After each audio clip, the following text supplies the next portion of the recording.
Hello, everyone, and welcome to the Imperial Holonet. I'm JID123, And I'm Red Leader Antilles. and today we do our weekly news roundup. Yay! And totally, I'm not totally sleep deprived, Hooray! and I didn't throw up today from eating too many Doritos. Oh my. Well, I slept well, and I did not wake up at 3 a.m. like some people I know did. I had to wake. I had to. It wasn't until 4. Daredevil wasn't until 4 o'clock for me because I'm Eastern Standard Time. So it's like, damn it. I almost forgot it was today, but I did. We can watch some Batman. But yeah, so the news. Yeah, the news. So let's start with some Batman v Superman news, because this movie is almost here, folks, and we're getting ready for it, whether we want it to or not. Oh boy. So I yeah, am scared. I am scared too. I'm horrified. I have my tickets though. I'm not pre-ordering my tickets. I'll just get them when I'm at the theater. That shows how much I'm in for this movie. I pre-ordered my Star Wars tickets, but I'm not doing it for this one. So yeah, the first big news is there have been 7 clips released for Batman v Superman. Because we needed more footage of this movie. Yeah, because I think, Snyder was like, hold on a second. Amazing Spider-Man 2 still released more stuff than us. We have to beat it out, at least by like 15 more minutes of footage. yeah, maybe he'll just release the whole movie next on the internet. Let's Yeah, do the next trailer will probably just be the movie and Justice League. yeah, and Justice League and whatever else, an extended cut. Yeah, all the raw footage for Justice League that they have so far, they're just gonna put it up on YouTube. Yeah, so I actually didn't find this out about until like today, so I didn't have really much time to see the clips. Did you see the clips? Yeah, except for the some of them that they just added, because it was 3 clips when I saved the link, and then now it's 7. Yeah, so what were your But yeah. impressions, just like acting wise, like lighting wise? Ben Affleck? Well, the one I wanted to talk about was just Ben Affleck is just so perfect as Bruce Wayne. Well, thank goodness, at least we get one good thing from this film. I mean, just like he's so like it's not even like he's the perfect adaptation. Like in that scene where he's just like, talk like just when he's talking to Alfred, like it's not even like he's just a really good Bruce Wayne or like they're doing a good adaptation. It's like almost like a really advanced motion comic in a way. Like it's comic book Bruce Wayne who happens to be moving. Like it's just fantastic. Thank goodness for Ben Affleck. You know, I heard rumors Yeah, he'll be the saving grace. I heard rumors that the reason they got J.K. Simmons to play Commissioner Gordon was because of Ben Affleck. No, probably he has a lot of pull. I think, But and I yeah, want him to so use as much pull as possible when it comes to DC. but yeah, so Take the over next Warner thing, Brothers. or do you have more to say? No, just Ben Affleck take over Warner Brothers and become the Kevin Feige of the DC universe. Hmm. So yeah, next big thing is the first look at the Killing Joke, the animated Killing Joke movie with Kevin Conroy and Mark Hamill confirmed. And it's, Because they needed to totally come back for this one. well, I want to see. I like them for this one. I like them, but I'm with Steve on the fact that give Roger Craig Smith and Troy Baker a chance again. This picture does look good though. It looks. You got Batman holding Joker by the collar. I don't know. Is this like the ending or beginning? Where are they? No, this is probably. It looks like they are the carnival, but it does look almost like if you flipped it the other direction and put it in a cell, it would be the opening scene from that book. Who knows? With when he grabs the fake Joker by the collar. Oh yeah. I can't Like really. it's kind of like this is clearly at a carnival or something because there's railings behind him and a Yeah. carpet. So not really But much to say though. It's not like a he has trailer. the Killing Joke hair. That's good. Oh yeah, the Killing Joke here, and the nose, and the sort of chin. The weirdly Batman has that stupid slit on the side of the cheek. That's I don't like. It's not a bad thing. It's just, I don't like that thing on the cheek and on the cowl because it doesn't fit with that Batman. I don't know why they would change that. I can't tell. Like you know what I mean? Not really. Instead of like look at where his nose like part goes down. It has that little triangle. Yeah. That's what I'm talking about. Oh. Why does that exist? You don't like pointy nose, but Batman. There's no purpose. Yeah, that's true. Also, Bruce is. Oh, I just like his neck looks contorted weirdly. It's probably just the angle of the picture. But yeah, this is just we're getting the first look at it. The animation, it's it looks a lot like this is pretty much just the animation from. It's good animation. It's better than I think. It looks better than it has been for the last few movies. It looks a little bit like Under the Red Hood's animation, especially with the Batman. That's just pretty much the straight up that version of the character that design, which is sad because I really wanted it to be like Brian Bullen's art. Yeah, I don't know. It's gonna be weird, stylistic choice. I have really nothing to Since say. they're not setting this in the continuity of these other animated movies, they should have just kind of went their own route, more than ever. Yeah, but I don't know. I really have nothing to say with this movie. It's just it's here. I want to see a trailer before I guess I make a judgment. Mm-hmm. So yeah, on to the next one. Yep. This annoys me just because it's a trend that I'm getting sick of. The director of Captain America: Civil War hints that they could have 3 post-credit scenes. I don't know if he's just lying or joking, but if they seriously have, I mean, I'm getting sick of the mid-credit scene, especially because like in some cases, like with Winter Soldier, the Bucky thing shouldn't have been the end credit scene. If that should have just been the end of the movie, and then the twins should have been the mid credits. I love that mid-credit scene though. It's probably one of my favorites. But why did there have to be 2 end credit scenes? And now 3? That's just insane. That's why you should always stay at the end of every film when it comes to Marvel, and people still get up. I don't know why people still get up. Haven't they learned by now? This is Marvel. Don't leave the theaters when the movie's over. Yeah, you've had like what 8 years now to adapt, or yep, 8 years to adapt to that. So people should have learned by now. I know. So yeah, 3 post-credit scenes. So I better get my pop. Better go. That's why you should go to the bathroom before the film, because you're gonna have to stay and wait. Have you ever had that experience where you have to go to the bathroom in a film and you don't want to get up because you don't want to miss anything? Uh, with Amazing Spider-Man 2, yeah, I had to see that movie twice. Oh wow. It's not a bad. I actually like that movie. No, I'm not saying just if it's a long film. Uh, yeah, actually that one is pretty long. Like oh god, I can't wait until that movie Superman. That's gonna be totally a short film. I'm not drinking any soda until halfway through the film. Let me tell you that much.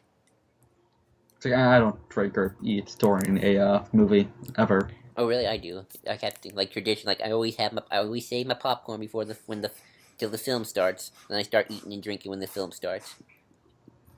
I have my traditions. I get so like in the zone. Okay. I think I can multitask then better. So yeah. Is that all we have to say? On to Star Wars news. Yep. Alright, for Star Wars news, we have 2 articles about the same thing. Teasers and posters for New Republic Bloodline. New Republic Bloodline is going to be the first novel. Well, not the first novel. This like the real second novel. I mean, well, there are actually a few novels if you count those like kids books and like little spin-off thingies. But the first real novel set in the new era, the Force Awakens era, we're The calling first it. one that's not a bunch of short stories. Yeah, that one. And it deals with Princess Leia, and she's dealing with political stuff. And I'll read the actual poster, the preview from the second article right here. Let's see. I'll read. Here we go. This is from the second article, but we'll talk about the first one with the posters. Here we go. An entire generation has flourished during an era of peace. The New Republic, governed by the Galactic Senate on Hosnian Prime, has held power for more than 2 decades. The wars that divide the galaxy are fading into legend. Yet, conflict has begun to take shape within the Senate. 2 unofficial powerful factions have formed: the populist, who believe the individual planets should retain almost all authority, and the centrist, who favor a stronger galactic government and a more powerful military. As the political gridlock threatens to cripple the fledgling democracy, centrist leaders have called for the election of a first senator.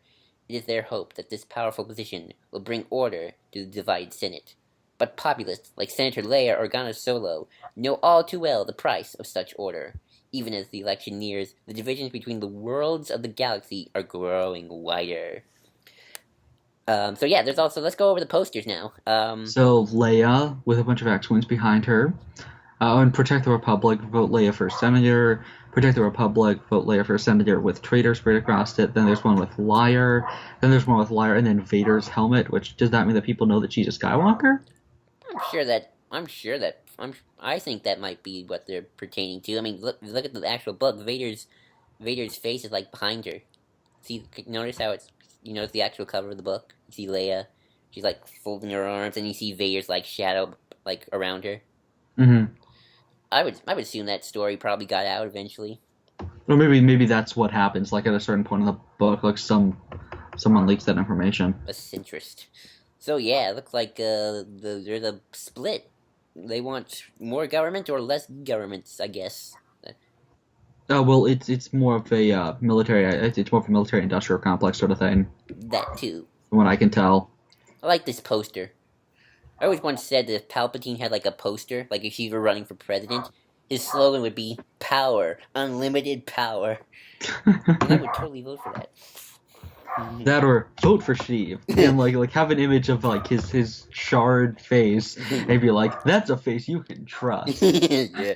Like yeah, total, and like just have that image of him with the sunglasses on set. Or do that, like, remember that Herman Cain advertisement where he just smiles with that music behind her? Just do that with Palpatine, giving that smile of his.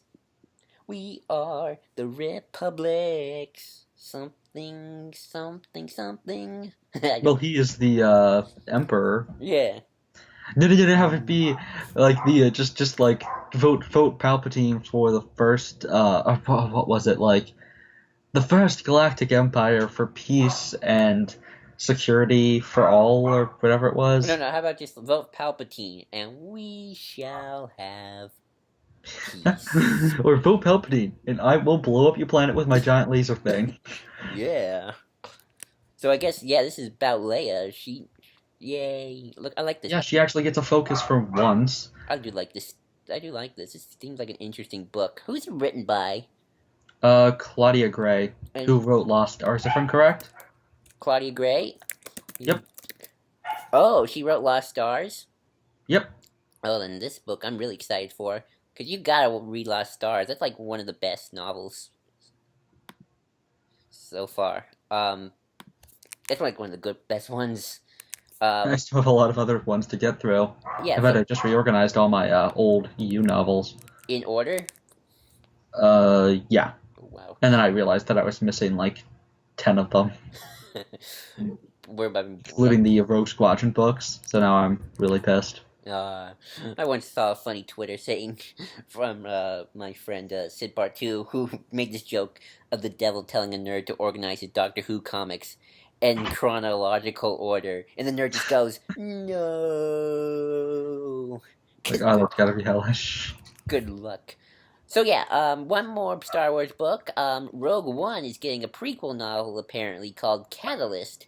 Nothing about this book has pretty much mentioned except. So a prequel novel to a prequel? Yes. That's redundant. Yeah.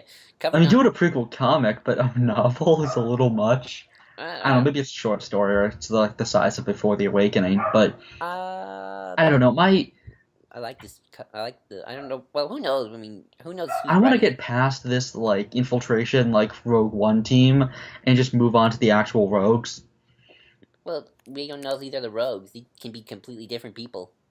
The name Rogue One is why would they call the film Rogue One? Maybe it's a code name, like her name is Rogue One. But then they are Rogue One. Then it is technically the beginning of the rogues. Not really. They don't have in to a be. way, because it has to. I don't know, and it's also annoying just because it seems like in the new canon, the Rogue Squadron is now Red Squadron again. Well, we'll get to Red Squadron in a minute because we got some sad news on that front. I want to talk about Episode 6 because the thing is, in the old canon, the idea was that Wedge renamed them to Red Squadron during the Battle of Endor, just in honor of the people who died during Yavin, and then changed it back to Rogues immediately. But it seems like in the new canon, it's still Red Squadron. It's Red Squadron again, especially because in Episode 7, they're Red Squadron instead of the Rogues, just because J.J. Abrams has to make everything about Episode 4, what did they call even Rogue when it Squadron? stands against reason. Well, I don't know. I think it's cool. Keep the name. Well, wasn't Rogue Squadron an Empire though? Yeah, and then they changed it to red in honor of the people who died on Yavin, and then changed it back. It was just a momentary. It was kind of like the Superman armbands that heroes wore for a few months after Superman died. Oh. Well, who knows what this Rogue thing is going to be about? I'm still. I mean, could be. There was a whole rumor saying that Rogue One is actually Boba Fett's ship's name, and I don't know why. That's a weird. What? I don't know. There was a rumor going back a while back because the Boba Fett ship like was a Lego toy for this Yeah, but movie. that's Slave One. Yeah, I don't know why. Like there was a big rumor. It didn't make any sense. We'll have to see what the movie actually does. I'm still waiting for that trailer. I want to see some actual like. I haven't seen no commercials for this thing. I mean, no trailer, no nothing. I see more stuff for Episode 8, which there were some more pictures. It's gonna be like Eric with Green Lantern. The series or the movie? No, you don't know about Eric's whole thing with with the Green Lantern film? No, I don't. Oh, you need to watch old episodes of Comic Book News because Eric didn't think that the Green Lantern movie was happening. He thought it was a very elaborate hoax. Hey, we all thought this with Godzilla 2014, and Gareth Edwards is new. I don't know if it's Gareth Edwards or that was just the studio, but he was in charge of Godzilla 2014, and for a long time there was like nothing in terms of advertising for that film until they dropped a trailer, and then like it got a bazillion hits, and then nothing, and then they dropped another trailer and it got a bazillion hits. It wasn't until like the final day when we finally started really getting trailers and TV spots going. Like that film was just like secret, man. Like nothing. I think there was more stuff for Episode 7 than there was Godzilla 2014. Well, episode 7 got a trailer years before it came out, but That or too. years before it came out, but There's more stuff for Episode 8. Funny enough, like Episode 8, like there's already set photos. mhm. I feel like I know more about that movie already. But yeah, on to Some back. the next news. Speaking of Red Leader, Drew Henley. Henley, is that how you pronounce it? I don't have the link up for that. Oh, Uh, I'll send it. I have it. Hold Oh. on. So yeah, But yeah, keep Drew talking. Henley, who played Red Leader in Episode 4, sadly passed away at the age of 75. You might remember him as the guy. The guy who says keep the comms off or whatever. Or what was it? Oh, cut the chatter. Yeah, cut the chatter, you two. No. Yeah, right. Because Wedge is like, look at the size of that thing. And didn't he get killed by Darth Vader? Yes, I believe so. Yeah, he went out with a bang. But yeah, he passed away. Boy, we're losing more original. We're losing a lot of New Hope people right now, aren't we? First R2's creator, then this guy. And of course, we lost Jocasta New. Didn't somebody else pass away recently? Oh, Christopher Lee. Christopher Lee. Yeah, that was a sad death. Seriously, don't say the character's name. He was just Red Leader. I don't. Oh, yeah. He played pilot Garvin Drace. Garvin Drace. Did it say it right here in the? Yes, portraying pilot Garvin Drace. Yeah, I always blank on those people's names. A lot of the random pilots. Gotcha. Because they're mentioned like once. Like I remember Hobby, but then he gets stepped on. And of course, got good old Porkins. I always remember Porkins. Wait, did Hobby get stepped on, or did Hobby? Was Hobby the guy who was in the back of Wedge's snowspeeder, or was he? I thought that was Dak who got stepped on. Oh yeah, Dak's the one who gets stepped on. Yeah, well, the guy. He died first before he got stepped on. Well, yeah, well, that's great because Luke's just like, come on. It's like, dude, he got fried by the blaster bolts. You're not gonna be able to do anything. Yep. So yeah. Like, Luke's yeah. Yeah. So yeah. Sad news for Star Wars fans. Yeah. Onward to the other thing. Now back to Marvel. Now we got some trailers. Which one do you want to talk about first? X-Men, the new X-Men Apocalypse trailer from yesterday, I believe. Yeah, yesterday. It looks that cool. Nobody knew was coming. Just all of a sudden, we get a new trailer, and I like it. It looks cool. It's good. It's not giving us anything new, but that's good. It's still focusing on just the ideas to film. We got some, cool shots of Oscar Isaacs before he becomes Apocalypse. Which I theorize is what he was doing after he got saved from Jakku. And like, I'm trying to remember. Like, you watched Days of Future Past, right? No, I only saw X-Men First Class. I'm not a big X-Men person. Okay, well, I know about it though enough to. I'm Get, thinking that Mystique might die, and everyone keeps saying that, and I'm pretty sure that's gonna happen. Especially because we didn't see her in the future, in Days of Future Past, and we didn't see, like just there seems to be a little bit of that's where things are heading for the character. so there is a Though I new think it would be timeline. hilarious to like kill off Scott, even though it makes no sense because he's alive in the future, but just kill him off just to piss off Shades at night. Oh, It's like, yeah, sorry, Kirk, they're gonna do it. You know they're gonna do that. But yeah, they're probably gonna kill off Havoc as well. Uh, and that shows what the new timeline happened. The new timeline. what? The new timeline, because he went into the past and probably created a new timeline, even though in the future everyone's alive. Because Mystique, if Mystique dies, then that makes no sense for the older X-Men films because they Well, created. no, the timeline's already been changed, Right, and in the new timeline we don't see Mystique yet, right. so she might have been dead by Days of Future Past's final scene. But yeah, so I'm blanking on what else we see. Apocalypse being Just Apocalypse doing Apocalypse stuff. things, and we know that Quicksilver is officially part of the X-Men. That's something we were questioning. Um, Apocalypse is being apocalyptic. yeah, which I still think is part of the Danger Room, but yeah, just decent trailer, hyping everyone up a little bit more. Nothing really It seems like new. I'm gonna see this movie. I might actually see this movie. I didn't see the last X-Men film, but I'm gonna see this one maybe. Okay, so I'm not an on to X-Men the person. next news. Something that I just saw because I just finished Daredevil season 2. I And I'm think almost done. No, I'm almost done. like 15 minutes ago, and like Well, right before we started recording, and this happens at the end of it. And I can only find it on. I think it's only on Netflix. It hasn't been released yet on YouTube, and it's the Luke Cage teaser trailer, Luke Cage, and it's yay. so awesome. Where what I don't think it is, but what might be Fogwell's gym. Like Luke walks in, and there's some guys with guns. He's like, "You really haven't heard of me." Yeah, and they shoot, and he's like, "Damn it, I keep having to change my clothes." It's a funny, like, it comes across like an '80s kind of like, almost, in a way, possibly like almost like a parody, or not parody, but like satire sort of thing of '80s exploitation films. I have Like, never seen a Luke. I don't know anything about Luke Cage, or well, I don't know much about it comes this. because then again, you have to remember Luke Cage when he began was kind of an black exploitation character, and so Uh, that it's interesting that this like I don't know, like it comes across like kind of, or not necessarily. I don't know, it comes across like an '80s crime thriller is what I'm saying. Like it comes across like an episode of like Shaft or something. Shaft. Or was that a Like movie or an the episode? I not the don't TV know. I just series. know that. Yeah, I Oh, was right. Yay. But like it comes across like an '80s thing. Like it comes like you'd think.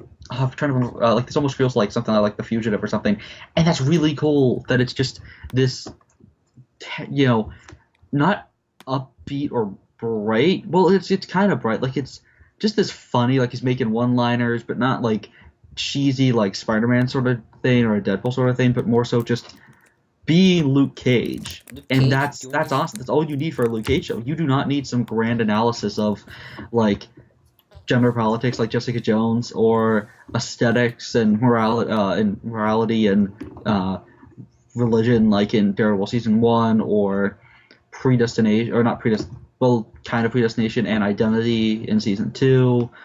Like Luke Cage being Luke Cage. Yep, just Luke Cage, saying "Sweet Christmas" over and over again and beat the living crap out of people, and that's all I need from a Luke Cage show. That's all I want from a Luke Cage show, because I've been so excited for this character to get a show, and he was awesome in Jessica Jones, and so now we're maybe even gonna get Danny Rand's first appearance here. I don't know, but I hope so. Though he was just cast, so probably not. Uh, yeah, that would make no sense because they already filmed this. But still, it's gonna be interesting. Also, I just realized earlier today that Claire from Daredevil is gonna have been in all four Netflix shows so far and have starred in or been a major character in three of them. Awesome. They're building up that Defenders. Well, Claire's not even a defender; she's just the night nurse, True, but they're and that's awesome. You just have this Hell's Kitchen feels more like a plus. Even though, to be fair, you're doing the exact same character. Like Hell's Kitchen feels pretty small for them not to like run into each other. that's true. Although I always say it still fascinates me that somewhere where Luke Cage is beating up crime people, Baron Strucker is experimenting with a bunch of his ex-Nazi friends. Well, Baron Strucker's dead by this point. I don't know. Remember? Well, that's true. I still want him to come Because he back. got killed off screen I still want him in to Age come of back. Ultron, just for the sake of Ultron to write peace. I still want him to come back. I hope they convolute away. Bring back Baron Strucker. That's my hashtag. Hashtag bring back Strucker. Or make a Nick Fury Netflix series that involves him fighting off Baron Strucker in between Age of Ultron and Winter Soldier.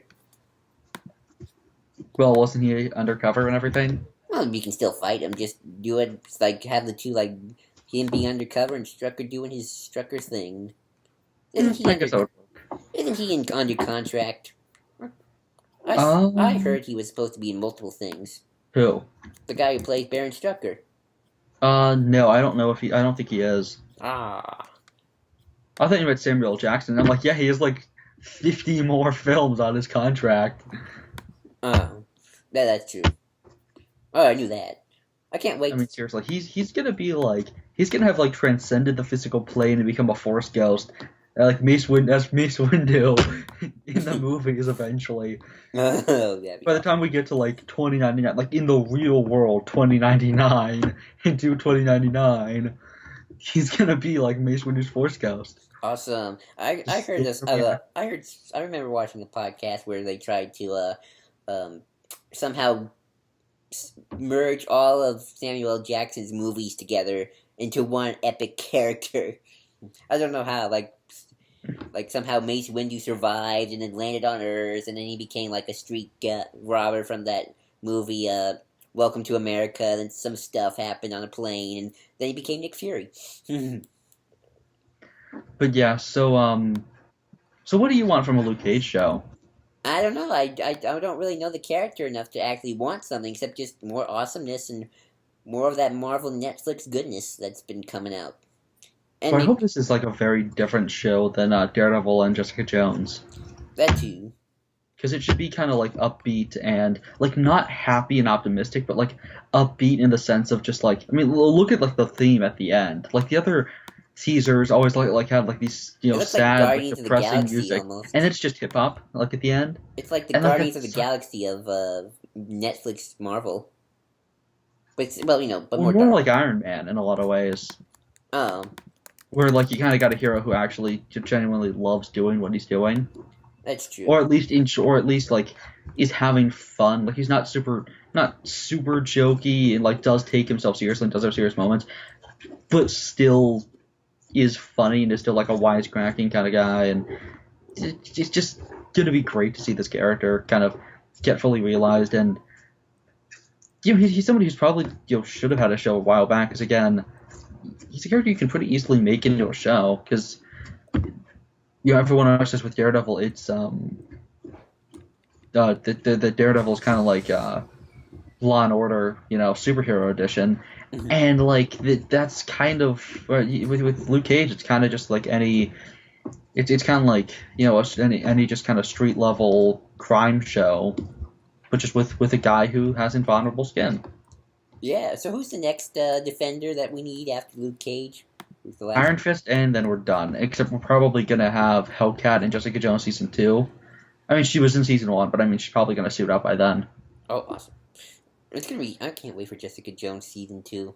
Now that Kilgrave's dead, maybe. I hope they bring him back too. he has to be dead. They cannot do that. Yeah, but we need more villains in Marvel. I mean, we already don't have Red Skull. That makes me mad. I want Red Skull. Yeah, but Daredevil season 2 did a good job of bringing villains back, That's true. and then a bad job at points, but still. That is true. Speaking of which, do you want to take this time since you finished Daredevil to give your non-spoilery thoughts? Yep. I won't say anything because I didn't finish yet, so I'm still, if The Punisher this season's kind of like two arcs or in a lot of ways three arcs, yeah, I agree with that. but then the second two are like meshed into one, and it's really badly paced. Like the Elektra stuff and the Punisher on trial is just so cluttered and unfocused, and it just gets kind of dull. And heck, even the Punisher stuff, like everything like the Elektra stuff and the Punisher stuff kind of go in circles where we don't accomplish much, or we accomplish something and then we do the exact same thing again. Like with Elektra, we make a point and then we make it again with like we waste 20 minutes just to make the same point again. Yeah. Like I feel like I like when we first saw her, like I don't think Elektra gets like at first I was like okay she's kind of just a brat and everything, like doesn't really feel like Elektra. I don't feel like I actually gave a crap about that character until probably like episode 10. I'm on episode 9, so I got to see somebody come back. Even though I'm not going to tell you, but I was excited to see him back. Which I called that reveal. Oh, I called so it. Far. Oh, I called it too. The moment something happens, I'm like, which that's the thing. Some of the reveals here, I mean, there's a thing that if you are a Daredevil fan, or if you just have any slightest sliver of knowledge of Daredevil, there's a reveal that you are gonna catch. Or there's something that you're gonna catch immediately for the final episode. I caught that you're like there's a point where Matt says something and you're like, okay, this is so gonna happen. Don't shove it in. Though the way they changed they changed something major and I liked it, and they did just some really amazing stuff. And like again, like they're badly paced, but by the end, I think. I mean, again, Punisher disappears for a few episodes, or like is unimportant, and then like comes back and like the thing is, over the course of last 6 episodes, or not 6, like from episode like non-spoiler 11 to 13, you could really take the Punisher stuff and make that into like that's like 20 minutes of Punisher spread out over those episodes. You could have just made that into 20 minutes in one of the in the second to last episode instead of spreading it out like that, because then spreading it out like that kind of jarringly interrupted tone stuff for the Elektra arc. Also, like Stick disappears for a long period of time, and like I don't know, like characters there's too many, not too many chefs in the kitchen. Like they have just it's too crowded is the problem, and they're shifting around too many characters. It's like Amazing Spider-Man 2, but less complex, I guess. And there's something that happens at the end that's so Amazing Spider-Man 2, just in terms of a conversation somebody has, where I'm like, okay, that's just a conversation. It's a better version of a conversation, but nevertheless, it's just a conversation from Spider-Man 2, and I'm like, you quoted that like almost word for word.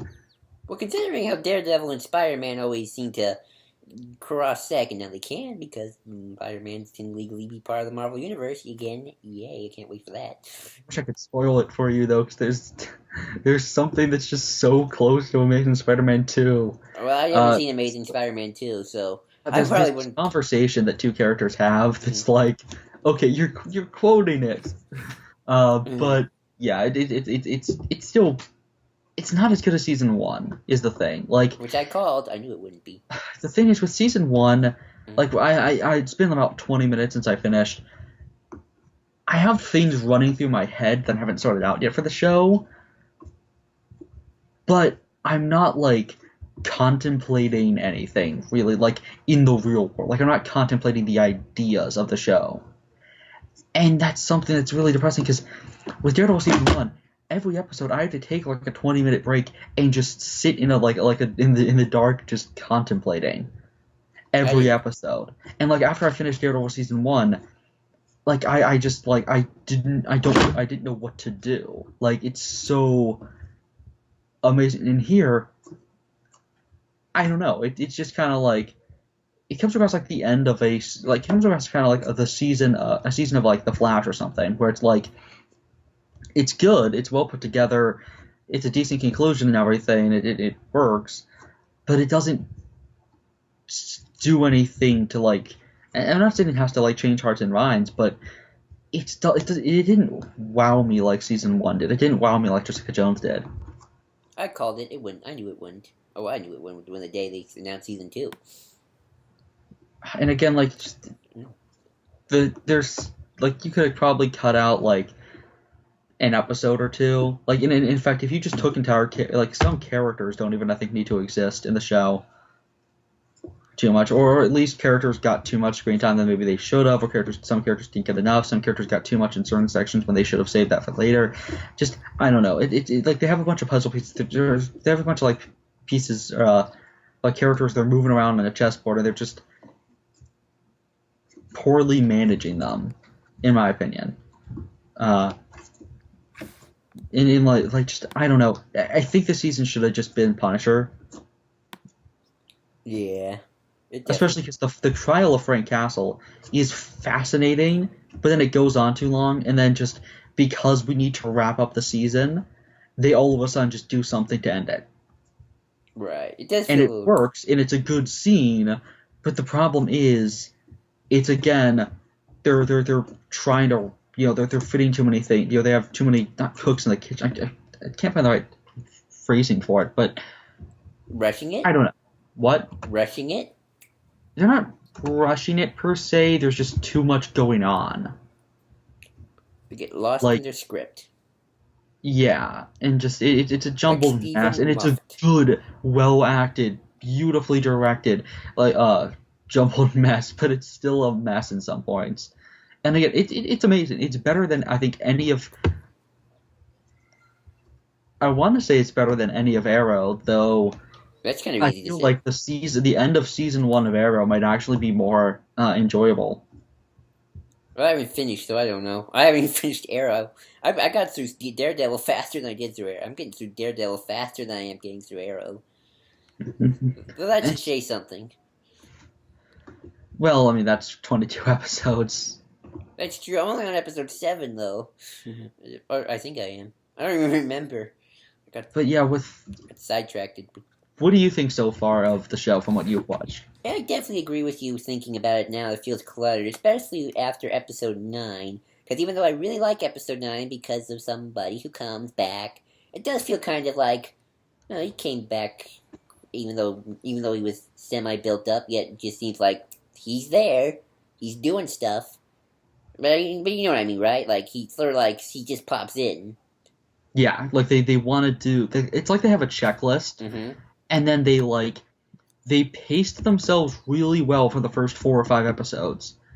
And then they realized that they didn't have enough time, so then they just put everything in the checklist, like they organized it really poorly, and they just checked stuff off at random as fast as possible. Right. You know, I do really like the stuff they're doing with the person who came back.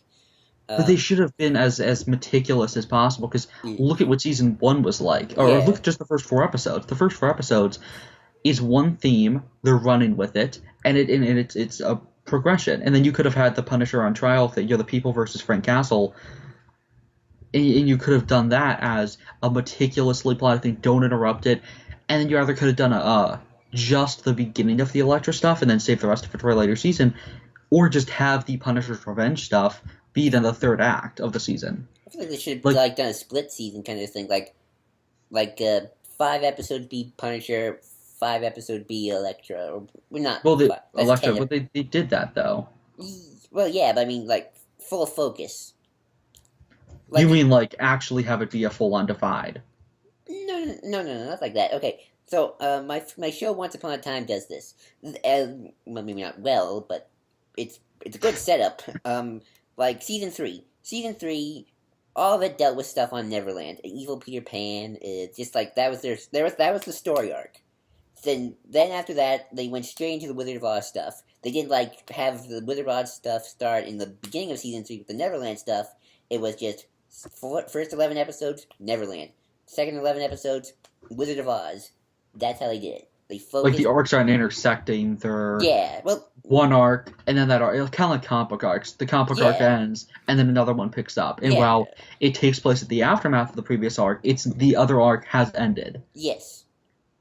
Yeah, or heck, they Or even could have had the Electra stuff be in the middle and then have that end and then do the Frank Castle, the right. people versus Frank Castle. Or heck, like another example from Once Upon a Time, though again, not as well, but season 4. They had the first arc be about Frozen, and then the second arc be about villains, and yet they sprinkled a little bit of the stuff about an author, but they made that the focus of the second arc. So it's sort of like they sprinkled the beginnings, but they didn't really focus on it. They focused on the Frozen stuff. And they kind of like they semi intersected, but then once they got to the second half, it was all that stuff that they were sprinkling in the beginning. Hmm. So yeah, that's how they probably should have done it. Yeah, it's just